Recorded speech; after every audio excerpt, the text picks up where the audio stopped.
নবীর জন্য এই কিয়ামত পর্যন্ত অনুসরণ অনুকরণ ইত্তেবা করা আল্লাহ সুবহানাহু ওয়া তাআলা ফরজ করে দিতে পারতেন, কিন্তু আল্লাহ সুবহানাহু ওয়া তাআলা এটা করেন নাই।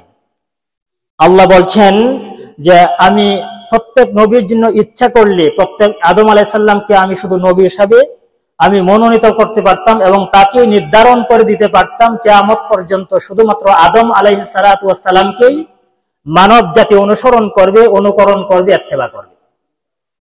কিন্তু আল্লাহ সুবহানাহু ওয়া তাআলা এটা করেন নাই। বলছেন ওয়ালাকিন লিয়াবলুয়াকুম ফীমা আতাকুম ফাস্তাবিকুল খায়রাত, যা আমি এটা করিনি কেবলমাত্র শুধুমাত্র একটি কারণে, সেটি হচ্ছে আমি চাই প্রত্যেক যুগে কিছু কিছু মানুষের জন্য কিছু নবী প্রেরণ করে, রাসূল প্রেরণ করে, নতুন করে শরীয়ত নির্ধারণ করে দিয়ে আমি তাদেরকে পরীক্ষা করার জন্য যে তারা সত্যিকারই আমাকে অনুসরণ করে কিনা, আমাকে মানে কিনা, আমার অনুগত হয় কিনা এবং আমার রাসূলদের অনুকরণ অনুশীলন করে কিনা।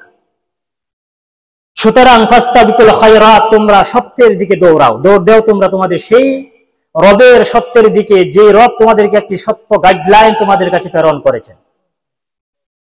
সুবহানাল্লাহ। কেন করেছেন? আল্লামা ইবনে কাসির রাহিমাহুল্লাহ বলছেন যে আল্লাহ তাআলা প্রত্যেক নবী রাসূলের জন্য তিনি একই শরীয়ত, একই বিষয়, একই গ্রন্থ, একই নবী দিতে পারতেন, কিন্তু সেটা আল্লাহ রাব্বুল আলামিন করেন নাই। কেন করেন নাই? একমাত্র করেন নাই, আল্লাহ চাচ্ছেন তার উম্মতদেরকে পরীক্ষা করার জন্য যে এক নবী আসার পরে আরেক নবীর অনুসরণ করে কিনা, এক নবী আসার পরে আল্লাহ রাব্বুল আলামিনের পক্ষ থেকে যে নির্দেশ এসেছে সেই নির্দেশ তারা বাস্তবায়ন করে কিনা। এটা হচ্ছে আল্লাহর পক্ষ থেকে পরীক্ষা, এবং এটার মধ্যে আল্লাহর হিকমত এবং কৌশল হচ্ছে যে পৃথক পৃথক শরীয়ত এবং পৃথক পৃথক যে নবী প্রেরণ করে আল্লাহ রাব্বুল আলামিন বুঝাতে চাচ্ছেন যে আমি যুগের পর যুগ আমি নবী প্রেরণ করেছি, সকল নবীদের জন্য সেরা নবী এবং একজন উত্তম নবী, সকল নবীদের জন্য একজন ইমাম হিসাবে যে নবীকে আমি প্রেরণ করব। আমি আমার রাসূলকে মহব্বত করি, আমার রাসূলকে সর্বশেষ নবী হিসাবে আমি দুনিয়াতে প্রেরণ করব। আমি দেখতে চাই যে পৃথিবীর মানুষ সকল নবীকে অনুসরণ করার পরে আমার বন্ধুকে অনুসরণ করে কিনা, অনুকরণ করে কিনা। কারণ আমি চাই আমার রাসূলকে, আমার বন্ধুকে ইমাম বানাতে সারা পৃথিবীর জন্য। আমি চাই আমার বন্ধুকে সারা পৃথিবীর জন্য একটা এক্সাম্পল তৈরি করার জন্য। এই জন্য আমি প্রত্যেক যুগে যুগে আমি নবী রাসূল প্রেরণ করেছি। ফাযাক্কির ইন্না তাআতিয যিকরা, যে মানুষ হচ্ছে ইনসান হচ্ছে ভুলের জাতি, তারা ভুলে যায়, তারা একের পর এক ভুলে যাবে, জেনারেশনের পর জেনারেশন তারা ভুলের মধ্যে থাকবে, তারা তাদের গাইডলাইনকে ভুলে যাবে। ফাযাক্কির ইন্না তাআতিয যিকরা, এইজন্য আমি আমার পক্ষ থেকে প্রত্যেক যুগে যুগে নবী এবং রাসূলকে প্রেরণ করব।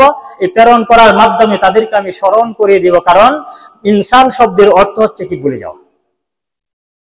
আল্লাহ সুবহানাহু ওয়া তাআলা এই মানুষকে ভুলে যাওয়ার জন্য, যেহেতু ভুলে যায়, এই জন্য নবী রাসূল যুগে যুগে প্রেরণ করেছেন এবং সুনির্দিষ্ট করে নতুন নতুন শরীয়ত নির্ধারণ করে দিয়েছেন, নতুন নতুন পন্থা আল্লাহর পক্ষ থেকে নির্ধারণ করেছেন, যাতে করে লিয়াবলুয়াকুম আইয়ুকুম আহসানু আমালা, তারা আল্লাহর পক্ষ থেকে এই বিধান পেয়ে, শরীয়ত পেয়ে, নতুন নবী পেয়ে তারা পূর্ববর্তী নবীর প্রতি তারা বিশ্বাস স্থাপন করে কিনা, না নতুন নবীর প্রতি তারা ইত্তেবা করে এবং তারা সুন্দর আমল করার মাধ্যমে আমার কাছে ফিরে আসে।